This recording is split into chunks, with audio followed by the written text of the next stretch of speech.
नमस्ते विद्यार्थियों, डॉक्टर कीर्ति की हिंदी की दुनिया में आपका स्वागत है। आज मैं आपके लिए नया अध्याय अर्थात आज हम दूसरी इकाई शुरू करने के लिए जा रहे हैं। 9वीं क्लास हिंदी लोक भारती की पहली इकाई जो है कंप्लीट हो चुकी है।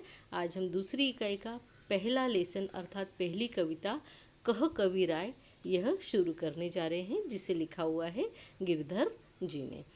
इसमें संभाषणीय में हमें पहला ही प्रश्न दिया है कि विपत्ति में ही सच्चे मित्र की पहचान होती है। इसके ऊपर स्पष्ट कीजिए इसको। तो इस पर आपको निबंध लिखने को आ सकता है, स्वमत लिखने को आ सकता है, इसलिए हमको जो है इसके ऊपर कैसे लिखना है ये हम देखेंगे। इसके अलावा कहो कवि राय इस कविता के पेज नंबर 39, पेज नंबर 40 और पेज नंबर 41 इन पर जितने भी क्वेश्चन हैं संभाषणीय, लेखनीय, पठनीय, श्रवणीय, उपायोजित लेखन के अंतर्गत जो भी दिए सबके उत्तर आपको इस वीडियो में यहाँ पर मिल जाएंगे। विद्यार्थियों, ये वीडियो शुरू करने से पहले, आंसर बताने से पहले मैं आपसे रिक्वेस्ट करना चाहती हूँ कि मेरे इस चैनल को सब्सक्राइब ज़रूर से कीजिए।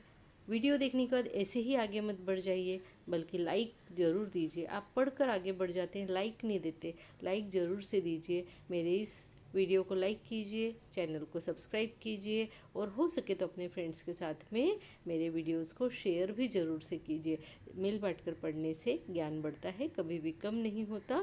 इस बात को हमेशा ध्यान में रखिए। आइए हम स्वाध्याय शुरू कर देते हैं। जैसा हमने यहाँ पे प्रश्न देखा है कि विपत्ति में ही सच्चे मित्रों की पहचान होती है, इसके उत्तर को हम कैसे लिखेंगे देखते हैं। विपत्ति में ही सच्चे मित्र की पहचान होती है, स्पष्ट कीजिए। उत्तर है कि सच्चा मित्र वही है ना। यहाँ से हम उत्तर की शुरुआत कर रहे हैं कि सच्चा मित्र वही है जो हमें मुसीबत में काम आए। सच्चे मित्र बहुत भाग्य से मिलते हैं, यानी वास्तव में सच्चा मित्र मिलना बहुत भाग्य हमारा अच्छा होना चाहिए, तब हमें सच्चे मित्र मिलते हैं।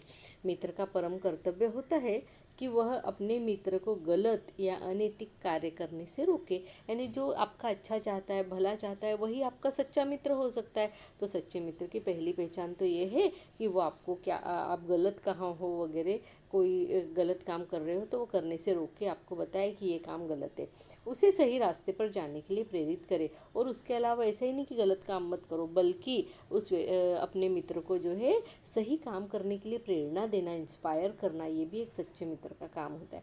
किसी मनुष्य के पास कितनी ही दौलत क्यों न हो, पर यदि ज़रूरत के समय वह मित्र के काम न आए तो वह व्यर्थ है ना, व्यर्थ हो जाती है। अर्थात अगर आपके दोस्त के काम ही आपका पैसा न आए, अगर वो मुसीबत में हो उस समय, तो फिर क्या काम की वो दौलत। सामने आने पर मीठी मीठी बातें करने वाले और पीठ पीछे बुराई करने वाले कभी सच्चे मित्र नहीं होते।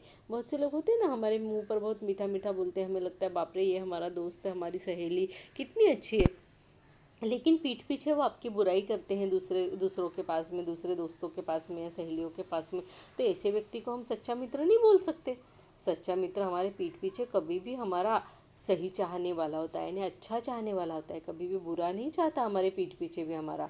कहा जाता है कि दुख में साथ न निभाने वाला मित्र शत्रु से भी ज़्यादा खतरनाक होता है। यानी अगर आपने ऐसा कोई मित्र पाल रखा है, ऐसी कोई सहेली पाल रखी है जो दुख में आपका साथ न दे, तो फिर तो वो दुश्मन से भी ज़्यादा खतरनाक है, शत्रु से भी ज़्यादा खतरनाक है। क्योंकि दुश्मन एक बार दुश्मनी दिखा देता है, लेकिन ऐसा व्यक्ति जिस पर हम विश्वास करें और उस समय पर वो धोखा दे दे, उससे ज़्यादा खतरनाक कोई भी नहीं हो सकता।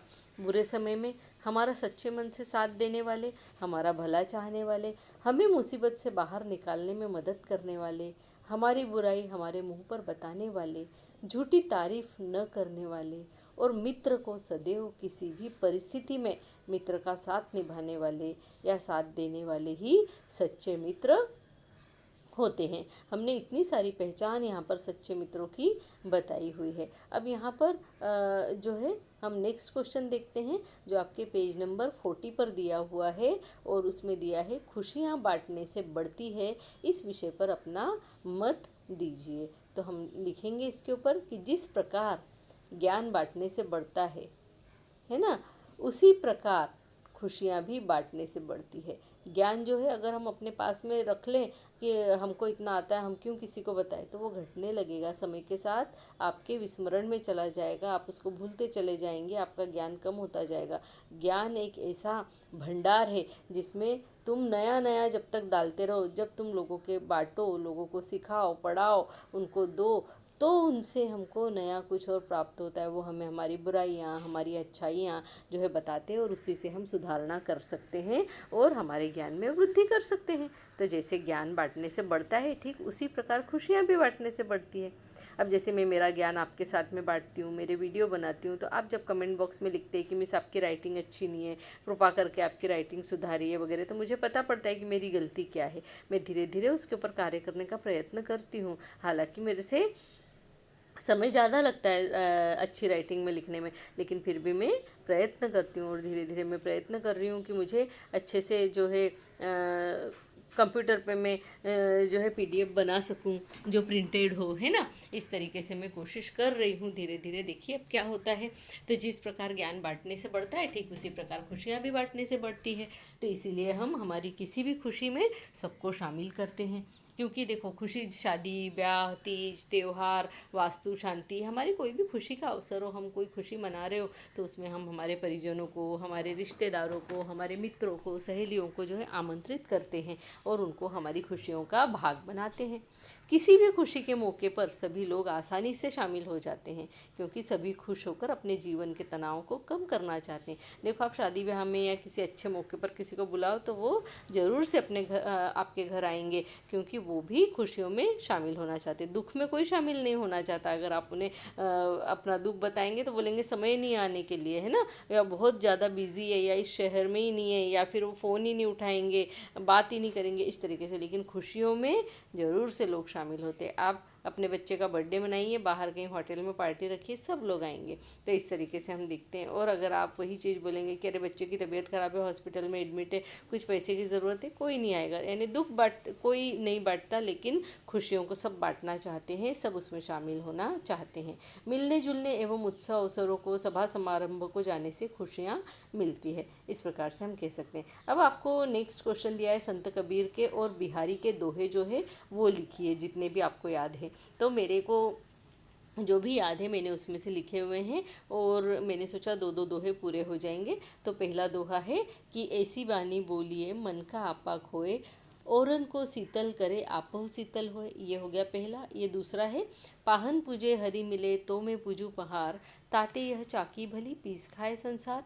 यानी हमें ऐसी वाणी बोलना चाहिए जिससे कि हमारा अपने आप पर नियंत्रण बना रहे, लोग उससे खुश हो जाएं, हमारा भी मन जो है शांत रहे, और लोगों का भी मन, जिससे बात कर रहे हैं उसका भी मन शांत हो। अर्थात हमें बुरे वचन नहीं बोलना चाहिए, क्रोध नहीं करना चाहिए, गुस्सा नहीं करना चाहिए। दूसरा है, पाहन पूजे हरि मिले तो मैं पूजू पहाड़।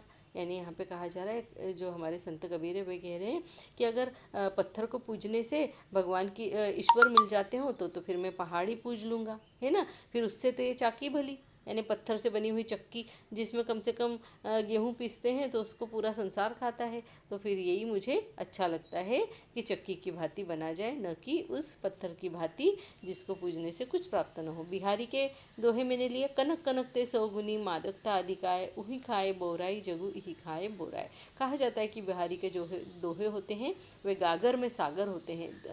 थोड़े एकदम कम शब्दों में वो बहुत गहरी बात जो है बोल देते हैं। यहाँ एक कनक का मतलब है सोना, और एक कनक का मतलब होता है धतूरा। अब देखिए, कनक जो है, सोना जो है, उसकी चमक इतनी लोगों को भाती है कि उनके ऊपर सोने का नशा छा जाता है, सोने की चमक का नशा छा जाता है। और कनक यानी कि धतूरा यानी कि नशा भी इंसान के दिमाग पे इस तरीके से छा जाता है कि वो नशे में धुत हो जाता है, उसे कुछ समझ में नहीं आता। तो यहाँ पे बिहारी बोल रहे हैं कि चाहे सोने की चमक में इंसान खो जाए, चाहे सोने की चमक का नशा हो जाए, तो भी वो पगला जाता है, बौरा जाता है। और अगर वह धतूरा यानी कि नशा करे, तो भी नशे में भी वह बोरा जाता है, पगला हो जाता है। तो चाहे ये वाला सोना आप पालो, चाहे वो वाला सोना आप पालो, दोनों सोना जो है मनुष्य को पागल बना देते हैं, ये यहाँ पर कहा जा रहा है। गुनी गुनी सभी कहे, निगुनी गुनी न हो, सुन्यो कहू तरु अर्क ते अर्क समान उदोतु, है ना। यहाँ पे कहा गया है कि गुणी व्यक्ति को अगुणी व्यक्ति जिसमें कोई गुण नहीं है, अगुण है यानी निगुण है, उस व्यक्ति को बार बार आप गुणवान कहेंगे तो वो कोई गुणवान थोड़ी हो जाएगा, है ना। यानी गुणी व्यक्ति को बार बार गुणवान कह देने से वह गुणी नहीं हो जाता है। उसी तरह से किसी भी पेड़ के अर्क यानी कि उसका जो निचोड़ होता है उसको हम अगर अच्छा कहें तो वह अच्छा नहीं हो जाता, और बुरा कहने से वह बुरा नहीं हो जाता। यानी गुणी व्यक्ति के गुण ही उसको जो है सम्मान का पद प्राप्त करके देते हैं। ठीक है, आगे हम देखते हैं भक्तिकालीन कवि। भक्तिकालीन कवि और यहाँ पर और कौन से आपको दिए हुए हैं, कृतिकालीन कवि, इनके बारे में लिखे। तो भक्तिकालीन कवि के बारे में लिखेंगे, उसमें निर्गुण काव्यधारा और यानी क्या बोलेंगे, राम भक्ति के अंतर्गत दो आ जाते हैं, निर्गुण भक्ति और सगुण भक्ति, और एक है कृष्ण भक्ति शाखा। तो कबीर जो है निर्गुण भक्ति शाखा के अंतर्गत आते हैं, और उनके किताबों के नाम है बीजक, रमेनी, सबद और साखी। और तुलसीदास जो राम भक्ति शाखा के अंतर्गत आते हैं, उन्होंने लिखा है रामचरितमानस, विनय पत्रिका और कवितावली। उसके अलावा जो सूरदास है उन्होंने लिखा है सूरसागर, सूरसारावली और साहित्य लहरी। ये सब कृष्ण भक्ति है ना, सूरदास, मीराबाई और रसखान। और मीराबाई ने लिखे है नरसिंह जी का मायरा, राग गोविंद और गीत गोविंद टीका। रसखान ने लिखा है प्रेम वाटिका और सुजान रसखान। इस तरीके से हम रीतिकालीन कवि के नाम लेंगे तो उसमें सबसे पहला नाम आता है बिहारी का, तो उन्होंने लिखा है बिहारी सच्चे। अब यहाँ पे देखिए एक बात, बिहारी जी ने एक ही किताब लिखी है और उसका नाम है बिहारी सच्चाई, और आज कवियों के कवि होकर बैठे हुए हैं ना, यानी गागर में सागर उनके दोहों में समाये हुए हैं। उसमें ठाकुर, उन्होंने ठाकुर की ठसक एक ही किताब लिखी है। वृंद ने वृंद सच्चाई एक ही लिखी है। तो रीतिकालीन कवि में ये 3 मैंने इसलिए दिए क्योंकि इन्होंने एक एक ही बुक लिखा है, तो याद रखने के लिए अच्छा होता है। अब नेक्स्ट क्वेश्चन आपको दिया हुआ है पेज नंबर 41 पर कि गुण के गाहक सहस नर विषय पर विचार लिखिए। तो हम उत्तर लिखेंगे, गुणी व्यक्ति को चाहने वाले हजारों की संख्या में होते हैं, क्योंकि संसार मनुष्य के गुणों से प्रभावित है, न कि उसके रंग या रूप से। मनुष्य का रंग रूप थोड़े समय तक ही उसका साथ दे सकता है, परंतु अच्छे गुण, दूसरों की मदद करने वाले और मधुर वाणी वाले व्यक्ति का प्रभाव सभी पर आजीवन बना रहता है। इसीलिए मनुष्य को सदैव अच्छा, व्यवहारी और परोपकारी, मृदुभाषी होना चाहिए। यानी यहाँ पे हमने गुण के गाहक सहस नर, इस पर अपने विचार लिखे। दूसरी हमें पेज नंबर 41 पर ही आपके टेक्स्ट बुक में दिया हुआ है कि बीती ताही विसारी दे, आगे की सुधि लेई। कवि के इस कथन की हमारे जीवन में सार्थकता स्पष्ट कीजिए। हम लिखेंगे, कवि के अनुसार मनुष्य को सदैव बीती हुई बातों को भुलाकर आगे बढ़ते रहना चाहिए, क्योंकि बीती हुई बातों में उलझे रहने से कुछ भी प्राप्त नहीं होता है। बीती हुई बुरी बातों को भुलाने का सबसे सरल उपाय यह है, जो कवि गिरधर ने यहाँ बताते हुए कहा है कि हमारा मन जिस भी काम में आसानी से लग जाए, उसी काम को करना शुरू कर देना चाहिए। इससे मनुष्य प्रगति की राह पर आगे बढ़ने लगता है और बीती हुई बातों को भुलाने लगता है।